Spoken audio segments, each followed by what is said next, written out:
Lawmakers were evacuated as the rioters breached the barricades and paraded through the halls of Congress, creating a tense standoff with law enforcement that dissolved into violence. U.S. media outlets are reporting that a woman died after being shot by police in the neck, right at the Capitol grounds. U.S. officials are saying that the Capitol building is now secure, with police driving protesters away from Capitol Hill. President-elect Joe Biden described what happened as no mere protest, but an insurrection. He likewise urged Trump to tell his supporters to stand back. This is not dissent. It's disorder. It's chaos. It borders on sedition. Like so many other Americans, I am genuinely shocked and saddened that our nation, so long the beacon of light and hope for democracy, has come to such a dark moment. So, President Trump, step up. The chaos came after Trump addressed thousands of supporters near the White House, repeating baseless claims that the last election was stolen from him due to widespread fraud. Despite this, Trump did call on his supporters to go home and observe the rule of law and order. I know your pain. I know you're hurt. We had an election that was stolen from us. It was a landslide election, and everyone knows it, especially the other side. But you have to go home now. We have to have peace. We have to have law and order. And a U.S. state official says this violence at the Capitol is the worst fear of the Founding Fathers. Republican Representative French Hill speaks to Bloomberg Markets The Close. Let's listen in. Congressman, this is a protest right now, if we want to call it that, to an election.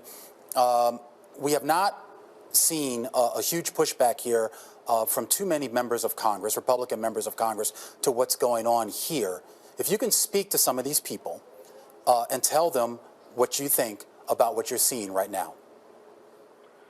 Well, thanks for having me today. It's a sad day in Washington, D.C., and a sad day in the People's House of Representatives to have violence break out as we perform our constitutional duty to certify the 2020 election. To me, it's sad. It's exactly what the founders warned of in the Constitutional Convention in 1787. The reason they had the states control federal elections, the reason that we created the Electoral College was to diffuse power to the states and not concentrate it in Washington, and not have the president and the vice president elected by or owing any allegiance to the House and Senate. And so we've seen the absolute, their worst fear play out today by having American citizens come here to protest and have their voice heard. That's, of course, welcome. But to use violence to make the assumption that the election is not legitimate and cannot be certified, I think is exactly what our founders were concerned about. Back here at home, the government is insisting that the UK strain of COVID-19 has not yet been detected in the Philippines. In an interview with 1PH's Sa Totoo Lang, testing czar Vince Dizon said they're still coordinating with Hong Kong health officials to determine whether the patient caught the virus or where the patient caught the virus. Dizon added that the Philippine Genome Center continues its testing to monitor if the new variant has already reached our shores. Naglabas ang ating Philippine Genome Center ng resulta ng test ng roughly 300 samples, 305 to be exact samples na nakuha natin galing sa mga umuwi sa Pilipinas, galing sa iba't ibang bansa na nandun sa listahan ng mga bansang meron ng UK strain ng COVID-19. At as of now, yung pong 305 na yon na na-test na ay wala pong bagong strain na nahanap. Meanwhile, Nicanor Austriaco of the Octa research team advised the government to keep an eye on people's movements, since he believes that the UK strain may have already entered the country. Speaking to One News's The Chiefs, Austriaco also warned that existing vaccines might be less effective against this new strain. It will decrease the efficacy of the vaccine.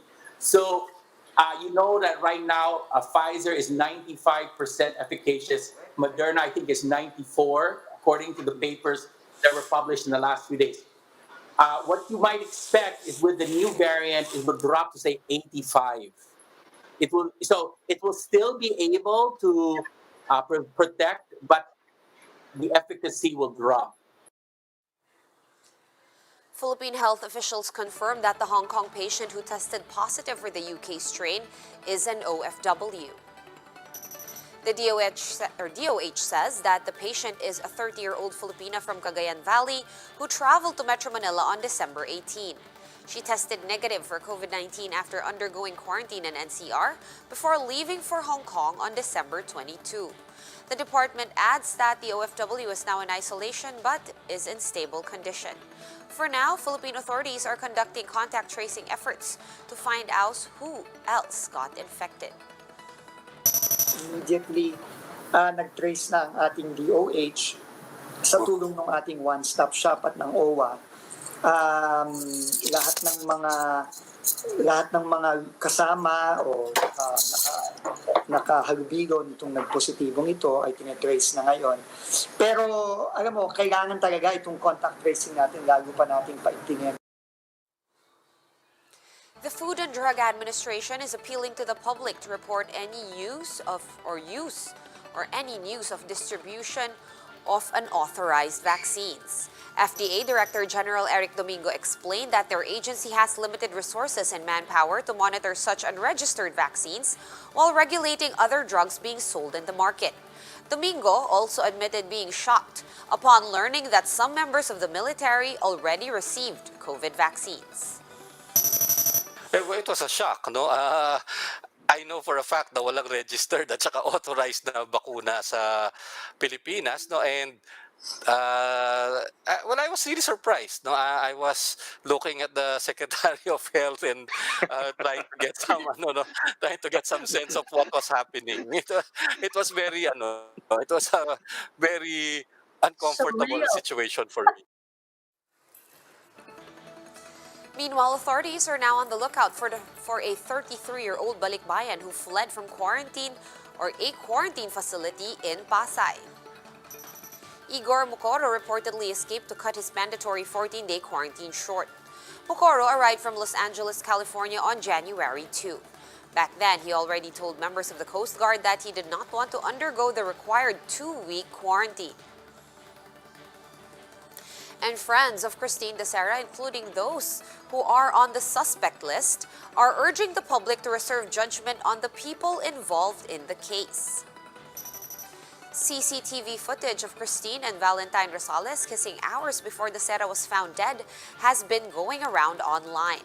And this has prompted yet another wave of publicity trials on Dacera's character, as well as that of Rosales and the rest of the men who were with her on New Year's Eve. The suspects are likewise appealing to Dacera's mother to recognize that they are innocent and are grieving the death of their friend too. Recall that the 3 suspects who were earlier nabbed for the death of Dacera have been released. That's after the Makati Prosecutor's Office announced that more evidence is needed to determine whether or not Dacera's death really involved foul play. Gusto po akong sabihin sa pamilya ni Christine, para po sa pamilya ni Christine, nararamdaman ko rin po yung sakit na nararamdaman nila. Para sa akin, sobrang sakit din po mawala si Christine. Pero sana po, malinawan ang mga pamilya ni Christine. Yun lang po.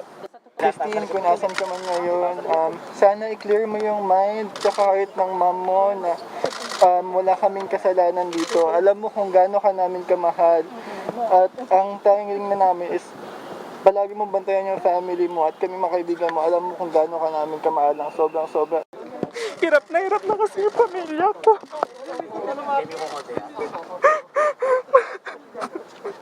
Paano pati po yung family niyo? Buong pamilya ko. Wala na kami kasalanan.